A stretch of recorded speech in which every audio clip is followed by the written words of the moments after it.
Hello friends, welcome to my YouTube channel.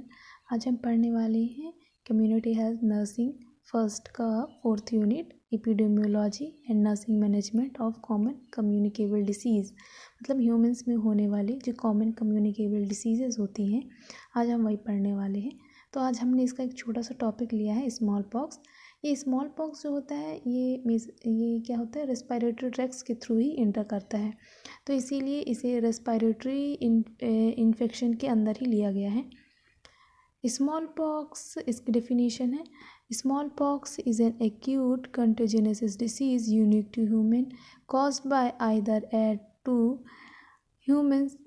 by either at two virus variant variola major and variola minor virus। ये जो होता है small pox, ये 2 virus के through ही हमारी body में होती हैं। ये होता है variola major and variola minor virus.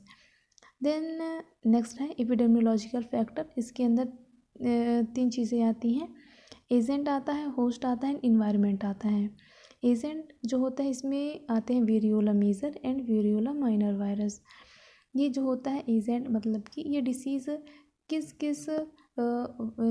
किस वायरस के थ्रू होता है, जिसमें 2 वायरस आती हैं, variola major and variola minor virus. तो इसमें सबसे फर्स्ट है एजेंट फैक्टर। तो agent it is caused by pox virus. ये जो है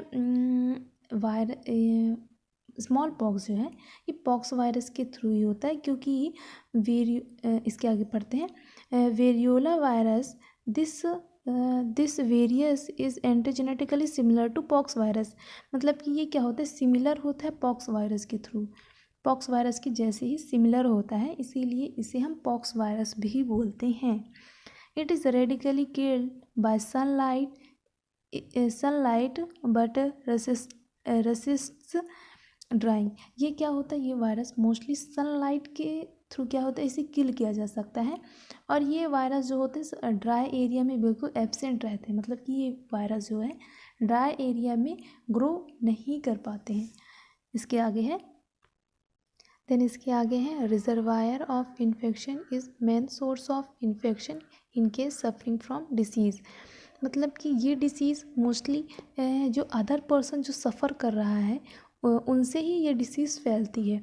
मतलब कि ये वायरस जो है ये किसी अदर पर्सन के थ्रू ही हमें होती है। देन नेक्स्ट है होस्ट फैक्टर के अंदर आते हैं age and sex, occupation, immunity. Age and sex ये क्या होता है, मोस्टली बोथ एज वाले पीपल को होता है, बोथ सेक्स वाले पीपल को होता है। मोस्टली जो होता है मेल एंड फीमेल दोनों को होता है, लेकिन ये मोस्टली चिल्ड्रंस को सबसे ज़्यादा अफेक्ट करता है। ऑक्यूपेशन में आता है, ये क्या होता है, सबसे ज़्यादा ट्रैवल करने वाले एरिया और जो ओवर क्राउडेड, मतलब कि जो भीड़ भाड़ वाले एरिया में रहते हैं, ये उन्हें सबसे ज़्यादा अफेक्ट करता है। इम्यूनिटी में ये है कि अगर ये स्मॉल पॉक्स जो होता है, तो सबसे पहले तो हमारी इसकी कोई इम्यूनिटी नहीं रहती है, लेकिन अगर ये एक बार किसी पर्सन को हो जाती है तो इसकी क्या होती है, इम्यूनिटी डेवलप हो जाती है। देन नेक्स्ट है एपिडेमियोलॉजिकल फैक्टर में ये बताया गया है कि ये वायरस जो होता है सबसे ज़्यादा किस मंथ में सबसे ज़्यादा होने की इसके चांसेस रहते हैं। तो ये सबसे ज़्यादा मार्च, सितंबर और अक्टूबर जैसे इन सभी मंथ में इनकी पीक क्या होती है, सबसे ज़्यादा रहती है। मतलब इन मंथ में इस वायरस के होने की चांसेस ज़्यादा रहते हैं। देन आते हैं मोड ऑफ ट्रांसमिशन। देन इसका सबसे फर्स्ट है एयरबॉर्न ट्रांसमिशन। एयरबॉर्न के थ्रू ही ये क्या होता है, ट्रांसफ़र होता है। मतलब कि एयरबॉर्न जैसे कि हम छींकते हैं, खांसते हैं, तो उससे जो ड्रॉपलेट निकलती है, जो छींटें होती हैं, उन सभी के थ्रू ही क्या होता है, ट्रांसमिट होता है। देन आगे है face to face contact, direct और इनडायरेक्ट कांटेक्ट। मतलब कि जब हम फेस टू फेस कांटेक्ट में आते हैं किसी अदर पीपल से, या फिर डायरेक्ट या इनडायरेक्ट तरीके से भी ये हो सकता है।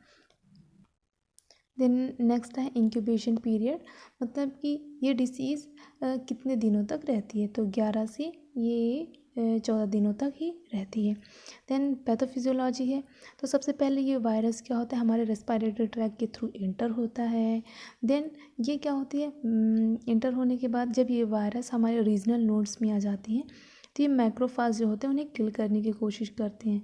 देन उनके बाद ये वायरस जो होते हैं हमारे रेटिकुलो एंडोथेलिकल ऑर्गन्स में आ जाते हैं। ये मतलब कि हमारे जो लीवर्स, स्प्लीन, लंग्स जैसे ऑर्गन होते हैं ये यहाँ पहुँच जाते हैं और ये यहाँ पहुँचकर उन ऑर्गन्स को अफेक्ट करते हैं और जिसकी वजह से वहाँ की जो WBC होती है वो भी इन्फेक्टेड हो जाती है। इन्फेक्टेड होने के बाद जो हमारे जो क्या होते हैं सिम्टम्स नज़र आते हैं, सिम्टम्स, और ऐसे ही क्या होती है ये डिसीज़ क्या होती है प्यूपल्स को हो जाती है।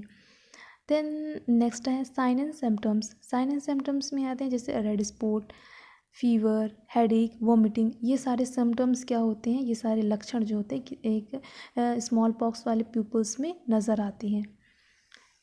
देन हमारा नेक्स्ट है डायग्नोस्टिक इवैल्यूएशन, मतलब कि हम कैसे पता करें कि किसी पर्सन को स्मॉल पॉक्स हुआ है या नहीं। हमें ये कंफर्म करने के लिए हमें कई सारे टेस्ट करने पड़ते हैं। तो उसमें सबसे पहला जो हमें फिज़िकल एग्जामिनेशन करना पड़ेगा, हिस्ट्री टेकिंग भी कर सकते हैं। देन एलिज़ा टेस्ट भी होता है। देन नेक्स्ट है immunohistochemistry and electron microscopic test, मतलब कि हमें इस डिसीज़ का पता करने के लिए हम क्या होता है इलेक्ट्रॉन माइक्रोस्कोप के थ्रू भी कई सारे टेस्ट करते हैं। देन आता है कंट्रोल एंड प्रिवेंशन, मतलब कि हम इस डिसीज़ से कैसे कंट्रोल करें और कैसे प्रिवेंट हों। तो सबसे पहला आता है हमें आइसोलेशन ऑफ द पेशेंट, मतलब जो पेशेंट इन्फेक्टेड है, जो डिसीज़ से पीड़ित है, तो उन पेशेंट को सबसे पहले क्या करेंगे, आइसोलेट करेंगे। Then avoid contact with secretions at patient, मतलब कि उन पेशेंट को अदर पीपल्स से के कांटेक्ट में आने से अवॉइड करेंगे, ठीक है। Then early diagnosis and early as possible, जो हमें डायग्नोसिस करना है तो हमें बहुत जल्दी ही करना है, जितनी जल्दी हो सके हमें उस चीज़ को डायग्नोज करना है। Proper sterilisation and disinfection of clothing, मतलब कि हम जो भी सामान यूज़ कर रहे हैं तो क्या होता है प्रॉपर स्टेलाइज्ड होना चाहिए, डिसइंफेक्ट होना चाहिए, उसमें कोई भी ज़्यादा से ज़्यादा हमें ये कोशिश करनी चाहिए कि उन सारी चीज़ों में से कम माइक्रो ऑर्गेनिज्म प्रेजेंट हो, है ना, ताकि क्या हो जो डिसीज़ है वो स्प्रेड होने के चांसेस कम हो।